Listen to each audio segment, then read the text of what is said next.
Sobre isso, a gente vai conversar agora com o professor de Relações Internacionais da UFRJ, Fernando Brancoli. Professor, muito obrigada, bem-vindo novamente ao Hora H, obrigada por aceitar o nosso convite.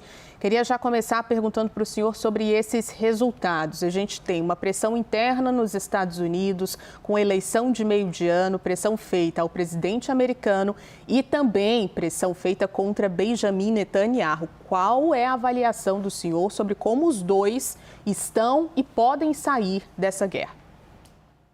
Olá, Juliana. Prazer estar aqui novamente. Acho que é uma boa lembrança, né, no que diz respeito a conflitos armados, que eles não são só sobre as operações militares em si. A gente tem que lembrar que tem consequências muito claras do ponto de vista da economia, da política, e tanto Trump quanto Netanyahu vêm acompanhando isso de maneira bastante direta. No caso específico de Israel, que a gente acabou de ver, isso tem que ser colocado ainda numa perspectiva maior. Vale a pena lembrar quem está acompanhando a gente que Israel vem de uma dinâmica de conflitos desde outubro, né, do 7 de outubro, há mais de 2 anos atrás, num conflito que primeiramente envolveu palestinos, né, ali em toda aquela crise humanitária em Gaza, posteriormente envolvendo também o Hezbollah no Líbano e agora no Irã. Isso vem provocando dimensões e problemas econômicos em Israel, na medida em que um conflito tão grande assim, obviamente impacta na economia, na indústria, no turismo, que é um aspecto importante, e como a gente bem colocou, tem eleição no final do ano em Israel. Isso também gera um pouco uma dimensão importante, Juliana, porque diz respeito a essa perspectiva da população de Israel de que pretende ter uma vitória, que quer se sentir vitorioso de alguma maneira. Não há uma espécie de cansaço, conforme as pesquisas demonstram, por parte da população de Israel. Há uma vontade de alguma maneira, se chegar a uma vitória, ou pelo menos a um resultado mais satisfatório. Isso, obviamente, é um indicativo para políticos alinharem discursos, apontarem caminhos para o país e coisas parecidas. Agora, de novo, a gente tem que acompanhar. A inflação aumenta agora tanto em Israel quanto nos Estados Unidos. Os impactos econômicos já são sentidos nos dois países.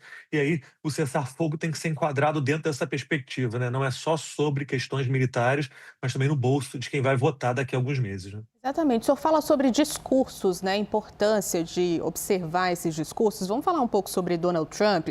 Ele está tentando encontrar, ou parece tentar encontrar, um equilíbrio entre apoiar Israel, mas também defender os interesses dos Estados Unidos e pressionar Israel de alguma forma sobre a questão com o Líbano.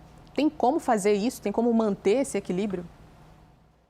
Olha, me parece que o governo Trump vem buscando, nas últimas semanas, o que seria uma saída estratégica do Irã. A ideia de poder declarar a vitória, dizer que os objetivos foram alcançados, apesar de ninguém ter muita certeza que objetivos são esses, se é impedir que o Irã desenvolva um artefato nuclear, se é, nas palavras do secretário de Estado, Marco Rubio, aqui dos Estados Unidos, só que impedir que o Irã tenha agora armamento balístico, mísseis, né, para atingir vizinhos.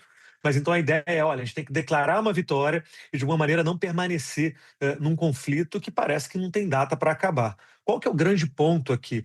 O que se declara como vitória necessariamente vai implicar, por exemplo, na abertura do Estreito de Hormuz, que, ao que tudo indica, não está num debate agora. Não me parece que nem Estados Unidos nem Irã chegaram a um acordo sobre o que fazer com o Estreito. E isso vai impactar necessariamente as configurações e a maneira como Trump constrói a guerra aqui dentro dos Estados Unidos. Imagine, ele não pode dizer que a guerra foi vitoriosa, que tudo deu certo, quando o preço do diesel vai aumentando semanalmente, quando a inflação já começa a aparecer nos alimentos para o consumidor norte-americano, e como a gente comentou aqui no início, tem eleição no final do ano. Então, o que a gente também está observando é um choque entre o discurso, a construção que se faz da realidade e o dia a dia da vida do norte-americano, daquele que vai tendo que tocar e pagar suas contas. Então, é um equilíbrio que não é muito fácil, mas uma coisa a gente pode apostar ao longo dos próximos dias de negociação. Os Estados Unidos buscam uma chamada rampa de saída, uma maneira de dizer: a vitória foi alcançada, agora isso não é mais problema nosso. Agora, buscam essa rampa de saída, professor, com uma credibilidade afetada, né? Porque foram idas e vindas, discursos de cessar-fogo e também de pressão ali contra os envolvidos nessa guerra. Hoje, Donald Trump, depois de colocar sobre o cessar-fogo, já sobe o tom novamente, diz que pode retomar todos os ataques. Essa credibilidade afetada pode fazer diferença nessas negociações? Juliana, tem duas formas de ver isso. Os mais críticos vão acusar Trump de ser errático, de não ter plano e, de alguma maneira, está lidando ali quase com ao sabor das emoções e dos ventos, né?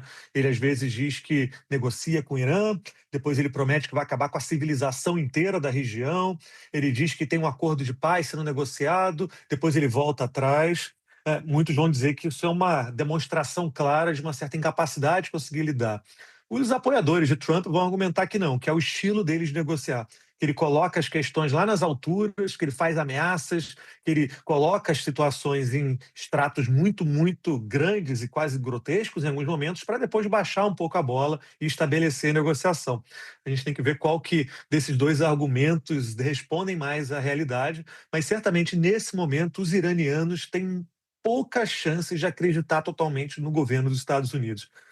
Vale a pena lembrar que desde o início desses últimos ataques, há quase 3 semanas, o Irã vinha negociando com o Trump, né? Então existia ali uma certa promessa de negociação, de se chegar a um acordo, e os ataques começam. Então, agora, após quase né, todas essas semanas de conflito, com a morte do Ayatollah, os ataques ao Irã, me parece que há pouca disposição dos iranianos de acreditar e de ter uma certa plataforma de apoio no que diz respeito a Trump. E imaginando, né, Juliana, também o caos quando a gente trata não só de Irã, Estados Unidos e Israel.